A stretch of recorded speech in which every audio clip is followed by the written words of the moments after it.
Mbele yako ni mchungaji na mwalimu Bizimana Godian Protas. Ninayo shauku kubwa na furaha kukuletea habari njema ya neno la Mungu kama lilivyoandikwa katika Biblia takatifu, kukutia moyo unayenitazama ukiwa maeneo tofauti tofauti ya nchi yetu ya Tanzania, Afrika Mashariki, Afrika kwa ujumla na ulimwenguni kote. Leo nimeguswa sana kuleta aya ya maandiko matakatifu ambayo wengi tumeizoea kuitumia katika kututia moyo wakati fulani tunapokuwa tumepata changamoto, dunia imetuendea vibaya, tumepigwa. Tutasoma hiyo aya, lakini tutamuomba Roho Mtakatifu atuvuvie na kutupatia mafunuo mengine, huenda yanayofanana na yale ambayo umeyazoea au mengine, kwa sababu Roho hutoa kitu kipya kila siku, na hivyo ndivyo alivyo Mungu wetu wa kushangaza. Na moja kwa moja tuende katika kitabu cha barua ya Paulo kwa Wafilisti sura ile ya 3. Tutasoma ile aya ya 13 na ile aya ya 14. Kama una Biblia yako hapo inayofanana kama hii yangu, au pengine unayo kwenye gadget kama kompyuta, simu, iPad, tafadhali funua nami kitabu cha waraka wa Paulo kwa Wafilipi sura ya 3 aya ya 13 na ya 14. Biblia inasema, ndugu, sijidhani nafsi yangu kwamba nimekwisha kushika, ila natenda neno moja tu, nikiyasahau yaliyo nyuma, nikiyachuchumilia yaliyo mbele. 14. Na kaza mwendo, nifikirie mede ya thawabu ya mwito mkuu wa Mungu katika Kristo Yesu. Tuombe. Baba na Mungu mtakatifu, tufunulie, tuvuvie, tuonyeshe maneno ya matumaini katika maisha haya, kwa jina la Yesu, amen. Kisa kinasimuliwa juu ya alama ya onyo. Onyo inaweza kutafsiriwa kama katazo, marufuku, au watu wengine hutumia neno ilani. Hii ilikuwa ni onyo iliyoandikwa na kuwekwa katika bahari ya Atlantiki ili kuwaonya mabaharia wa meli kwamba hapo ndipo uliko kuwepo mwisho wa ukingo wa dunia. Basi yeyote aliyekutana na onyo hilo ilimpasa kutii, vinginevyo kama asingetii akajizima data, ilisemekana kwamba angejikuta katika ulimwengu usiojulikana. Kibao kilionyesha hivyo na kiliwekwa ndani ya bahari, moja ya bahari kabisa kubwa ulimwenguni. Basi yeyote aliyekutana na onyo hilo ilimpasa kutii, vinginevyo kama asingetii, basi ilisemekana chombo kingeweza kupotea katika mazingira ya kutatanisha na yeye mwenyewe kupotea. Kwa hiyo kabla ya mwaka 1492 Hispania ilichapisha kauli mbiu kwa Kilatini iliyosema ne plus ultra. Ne plus ultra ni maneno ya Kilatini ambayo humaanisha kwa Kiingereza no more beyond, au kwa Kiswahili hakuna zaidi. Na bango hilo lilikuwa na maandishi makubwa ambayo watu wote wanaoendesha vifaa vya usafiri majini wangeweza kuyaona na kuyaelewa na wakati. Kwa hiyo hakuna meli, merikebu, boti ama chombo chochote kile cha majini ambacho kiliwahi kuvuka mahala pale. Sasa haya maisha mara nyingi huwa yana matangazo, na kuna matangazo huwa tunayatii. Yaani kuna matangazo kuyakuta eneo lazima uyatii. Kwa mfano, ukienda maeneo ya mahakama utakuta kuna tangazo linasema usipige kelele, mahakama inaendelea. Hakuna mtu anayejitoa fahamu akifika mahala penye tangazo la hivyo na kuanza kupiga kelele. Ukienda hospitalini utakuta kibao kimeandikwa usipayuke, usipige kelele, wagonjwa wanapumzika. Ukikiona kibao kama hicho na akili utatii, kwa sababu kuna watu wanapumzika na ni wagonjwa. Ukienda sheli imeandikwa no smoking, ni maneno mawili tu, usivute sigara. Hakuna mtu ambaye anacheza na tangazo kama hilo. Kwa hiyo matangazo duniani yapo na watu huyaelewa na kuyatii kama yalivyoelekezwa. Sasa lilikuwepo tangazo pia la hatari katika bahari ya Atlantic.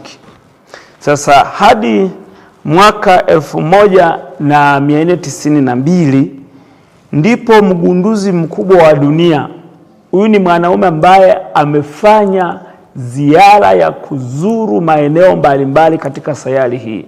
Nadhani katika wale walioishi katika karne ya 15, kipindi ambacho usafiri wa haraka kama wa ndege yumkini ulikuwa hujavumbuliwa, watu walitumia teknolojia dhaifu ya safari za majini. Sasa miongoni mwa wale ambao historia inawanakili kwamba walithubutu kutembelea dunia na maeneo mengi ni mwanaume mmoja anaitwa Christopher Columbus. Huyu alifanya safari katika bahari hiyo ya Atlantic na kuidhibitishia dunia kwa mara ya kwanza kwamba si kweli kwamba mtu asingeweza kuvuka yale maandishi. Maana yeye alivaa ujasiri, akawa na roho bora kama ile ya simba, akaendesha chombo chake, akayaona yale maandishi bila uoga, akaendelea kusogea na hatimaye akayapita. Na ndipo akagundua ya kwamba tangazo lile lilikuwa lina makosa, ama lilikuwa sio mwisho kama ambavyo wale waliopita bahari ile mwanzoni walikuwa wametahadharisha wasafiri wengine. Kwa hiyo akagundua ya kwamba kuna zaidi ya pale. Yaani maana yake ile ne ambayo humaanisha no iliondolewa ikabaki plus atra, ambayo kwa Kiingereza more beyond, au kwa Kiswahili kuna zaidi. Kwa hiyo huyu mwanaume akabadilisha kabisa taswira ya ulimwengu ilivyotazama kwamba kumbe kuna zaidi katika maisha haya, kuna zaidi katika bahari hii, kuna zaidi. Sasa hata leo hii dhana ya kuna zaidi inakumbukwa kupitia sanamu iliyopo Hispania inayoonyesha simba akivunja ne, ile ne, no ama hakuna, kama ishara ya ulimwengu mpya. Katika nembo hii simba anafananishwa na roho bora ya ujasiri wa Christopher Columbus aliyethubutu mambo yasiyowezekana, yenye makatazo, mambo yenye miiko, mambo yenye marufuku. Kumbe hii dunia inaweza kawa na marufuku ambazo tunaziishi, lakini kumbe haukuwa mwisho wa hiyo marufuku. Ni sisi tu tulikosa ujasiri wa kuingia ndani, kufanya upembuzi yakinifu, kuvaa roho ya ujasiri na kuangalia.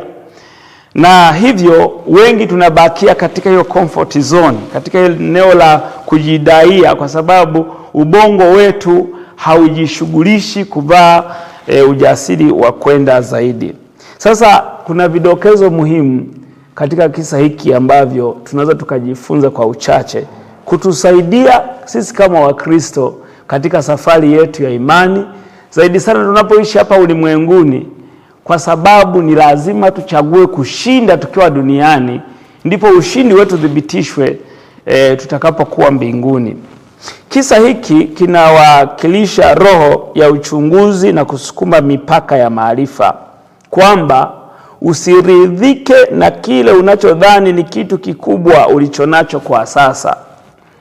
Endelea kusonga mbele, bado unaweza kwenda zaidi ya eneo lako la starehe. Eneo lako la starehe inaweza kawa ni kijiwe cha bodaboda, inaweza ikawa ni kuchoma mahindi stendi, inaweza ikawa ni kulangua uduvi mwaroni, inaweza ikawa ni umachinga sokoni, inaweza ikawa ni kusuka saruni. Hilo linaweza likawa ndio eneo lako la kujidai. Kumbe walikwambia maisha ni kuwa msusi, ni kuwa mfinyanga vyungu. Kumbe kuna zaidi ya hapo, kama utauruhusu ubongo wako kung'ang'ana zaidi ili kwenda kama Christopher hakukubaliana na yale maandishi, aliriski, alihatarisha. Maana wengi waliogopa, na walioishia kuogopa hawakwenda zaidi ya pale. Kwa hiyo kumbe kuna zaidi. Namfurahia mchungaji Enoch Marwa Sando ambaye saizi ni katibu wa jimbo la Tanzania Union ya Kaskazini. Siku moja tukiwa Rubaga aliwahi kuhubiri somo linasema kuendelea mahala unapopaswa kusimama. Alichokifanya Christopher Columbus, aliendelea mahali alipopaswa kusimama. Alijifunga mshipi wa ngamia, akajitia moyo, akasema lolote linikute, lakini ninataka kuona kweli hapa ni mwisho au kuna zaidi. Watu wote waliovumbua walichagua kuona kuna zaidi.